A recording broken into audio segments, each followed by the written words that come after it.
शिव ओम Vibha creation में आपका बहुत बहुत स्वागत है। दोस्तों, आपने कई बार लोगों को ये कहते हुआ सुना होगा कि मेरे नसीब में ही नहीं है, या नसीब में होता तो ज़रूर मिल जाता, या फिर ये कहावत कि नसीब से ज़्यादा किसी को नहीं मिलता, ज़रूर सुनी होगी। आज मैं नसीब की बात इसलिए कह रही हूँ क्योंकि आज मैं आपको एक कहानी सुनाने जा रही हूँ जिसका टाइटल है नसीब का लिखा हुआ। 15वीं सदी की एक कहानी है। किसी एक गांव में बहुत ज्ञानी पंडित रहा करता था। पंडित राजू बाजू के सारे ही गांव में बहुत प्रख्यात था और इसी वजह से धनवान भी। पंडित का परिवार ज़्यादा बड़ा नहीं था। पंडित अपनी पत्नी के साथ अपने बहुत बड़े घर में अकेला रहता था क्योंकि पंडित को कोई बेटा था नहीं। एक बेटी थी जिसका विवाह गाँव के पास वाले एक श्रीमंत लड़के से हो चुका था। पंडित ने शादी से पहले अपने होने वाले दामाद की अच्छे से अच्छे जांच पड़ताल की थी और अपनी बेटी का भविष्य भी ठीक से पढ़ा था। तब जाकर अपनी बेटी की शादी की थी, लेकिन चंद सालों में ही पंडित का दामाद बुरी आदतों के चुंगल में फंस गया। जुआ और शराब की बुरी लत ने उसे सड़क पर लाकर रख दिया।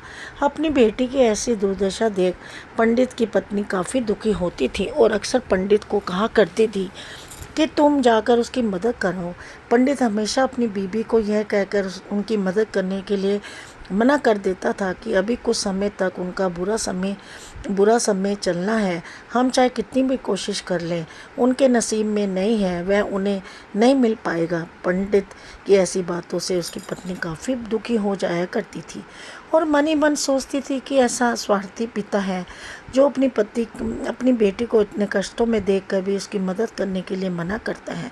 आखिर भगवान ने जो इतना सारा धन धान्य दिया है उसका क्या करेंगे? हमें कोई औलाद भी नहीं है, नहीं तो यही एक बेटी है ले देकर, इसके लिए भी कुछ नहीं करेंगे तो और किसके लिए करेंगे?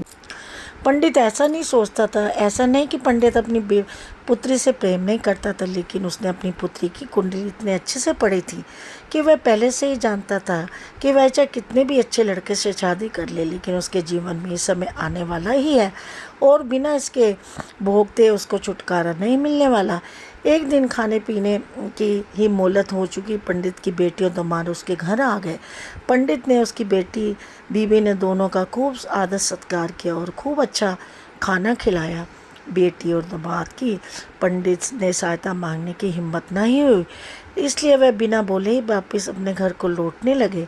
लेकिन माँ तो माँ ही होती है।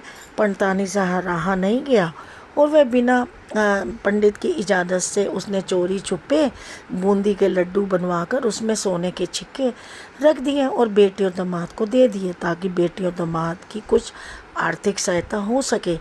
पंडितान ये भी जान गई थी कि बेटी और दामाद शर्म के मारे उनसे मदद नहीं मांग रहे थे, इसलिए उसने बेटी और दामाद को भी लड्डू में छिपे सिक्कों के बारे में कुछ नहीं बताया था। जाहिर सी बात है कि जब वो लोग घर पर जाकर लड्डू खाएंगे तो उन्हें उनमें सोने के सिक्के मिल जाएंगे। इस तरह बिना उनके मांगे उन तक मदद पहुंच जाएगी। सोचकर पंडिताइन मनी में अपनी बेटी की मदद के लिए खुश होने लगी। पंडित के दामाद और बेटी उन दिनों दोनों का आशीर्वाद लेकर अपने घर की तरफ रवाना हो गए।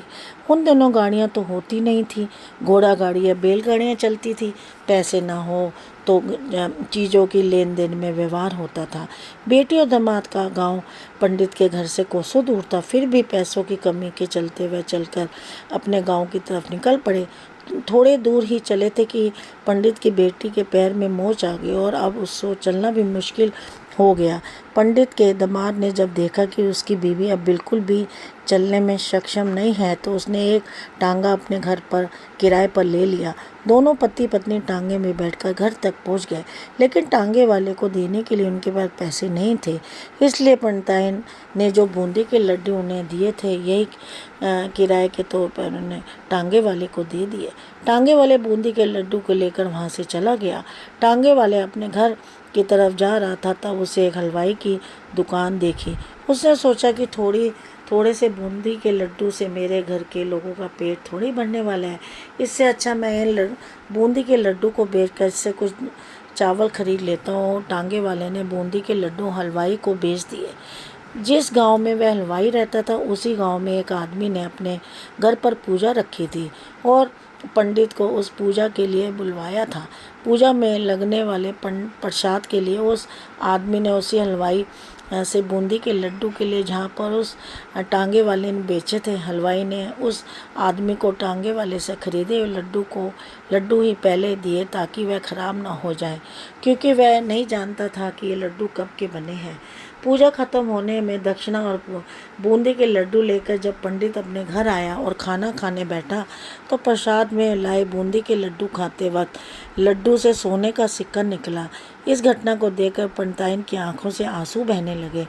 पंडित ने जब पंडिताइन से उसके रोने का कारण पूछा तो पंडिताइन ने पंडित को सब कुछ बताया और पंडित ने उसकी बातें पर भरोसा न करने के लिए माफ़ी मांगी।